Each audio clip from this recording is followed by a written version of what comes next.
war still raging in Europe and the looming threat of global conflict mounting every day, let's take a look at some of the world's most dangerous flashpoints, the ones that could flare up in 2026. And I'm going to start here in somewhere completely different, the Caribbean. Always a good place to start, but I'm doing this because Donald Trump is building up one of the largest naval and military forces we've seen in the region for a long time. His focus, Venezuela. His desire to get Maduro out of power in Venezuela, to stop the flow of human traffic from Venezuela up to the American borders, to see the Venezuelan oil wealth invested back into its people and not into the criminal gangs that are operating, and finally to reduce the drug smuggling that's going out of Venezuela and up into the United States. And we see it the scourge of the streets in American cities. The build-up there is something that you don't do unless you're going to use the military capability that Donald Trump is putting into the region. It's not something that you can sustain for a long period of time. And that is an area where we could see something flash up very quickly indeed. Across the globe, we can see increased levels of sabotage, aggressive naval exercises, and daring displays of military prowess, all of which could explode into something much bigger next year. To kick things off, let's take a close look at NATO's naval space and how that could play a part in Putin's tactics to distract from his bloody invasion of Ukraine. With the Russian leader growing increasingly emboldened by Europe's muted response to his recent airspace incursions, he is all but certain to step up sabotage and other grey zone tactics across the continent in the coming year. One way in which he might continue to meddle with NATO is again through his shadow fleet, primarily operating out of the Gulf of Finland. We've seen Russian-linked boats sailing through this choke point, suspected of cutting undersea internet cables, and acting as launch pads for drones to breach NATO's airspace. These shady vessels also help Russia dodge hefty European sanctions, keeping Putin's oil economy afloat by sneaking out barrels to the highest bidder. We believe 80% of Russia's oil comes out through this route. But this tiny stretch of water has also seen dangerous fighter jet clashes play out in its skies. Earlier this year, we saw Russian jets flying over the Gulf as they veered into NATO airspace and sparked a hurried response from the Defence Alliance. But in any case, if we base the next year on what we've seen throughout 2025, the Gulf of Finland, or the Baltic Sea as a whole, certainly has the potential to explode into conflict. Next, the Korean Peninsula. Now, the Korean Peninsula at the end of the Second World War was split. North Korea, South Korea.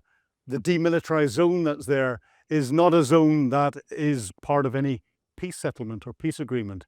On paper, the war still continues.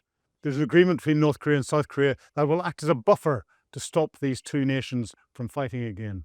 However, Kim Jong-un, the despot leader of North Korea, is feeling emboldened in his relationships with Russia, supplying over 70% of Russia's ammunition for its war in Ukraine, developing his nuclear capabilities, developing his naval capabilities, developing his air force capabilities, being brought center onto the world stage at Vladimir Putin's parades in Moscow and Xi Jinping's parades in Beijing. This emboldened individual may decide that time may be right to reunify the Korean Peninsula and start a conflict. If America decides to withdraw its forces from South Korea because of tensions elsewhere, that could stimulate it. If Xi Jinping decides to take Taiwan militarily, that could stimulate it. If other instabilities happen, Kim Jong-un might make that decision. That is where we've got a despot with nuclear weapons. His opening salvo could be the firing of a nuclear weapon at Seoul in Korea. What would the world do then? This is a very real possibility in 2026.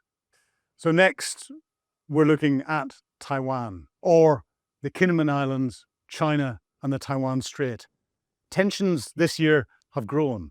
China, and Xi Jinping in particular, has turned around and re-emphasized yet again China's desire to take Taiwan back into the fold, as it always has done.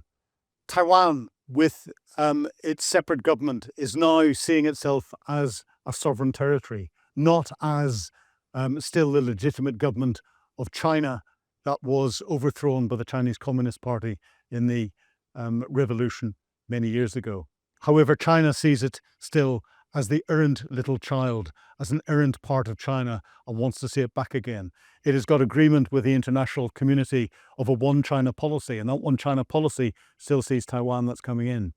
But the Kinmen Islands are a set of islands that are only a couple of miles off the Chinese coast. They're not the 100 miles or so that Taiwan is. And this is something that China could easily take with a very small military capability and then sit and watch what the international community does, watch what Taiwan does. Would Donald Trump go to war with China to protect what is a tiny little, almost valueless lump of rock just off the Chinese shore? Would Taiwan go to war with China over the same? China may use that as a test bed in 2026 to see what the resolve of the international community looks like. And finally, an area that hasn't been talked about in any real detail, the Straits of Hormuz. Recently, we had the Israel-Hamas war. We've had Israel's attacks on Iran. We've had the United States attack on Iran's nuclear capability. Iran has remained relatively quiet, but if it felt that it wanted to bite back at the West with a large percentage, 40 to 50% of the West's oil and gas going through the Straits of Hormuz, Iran could decide to close them. If tensions increase inside Iran, whether they be civil tensions against the government, or whether they be tensions coming in from Israel or from the United States or elsewhere, Iran could try and lash out like a cornered rat, bite back, and the bit back by closing the Straits of Hormuz, the impact on the global economy would be significant.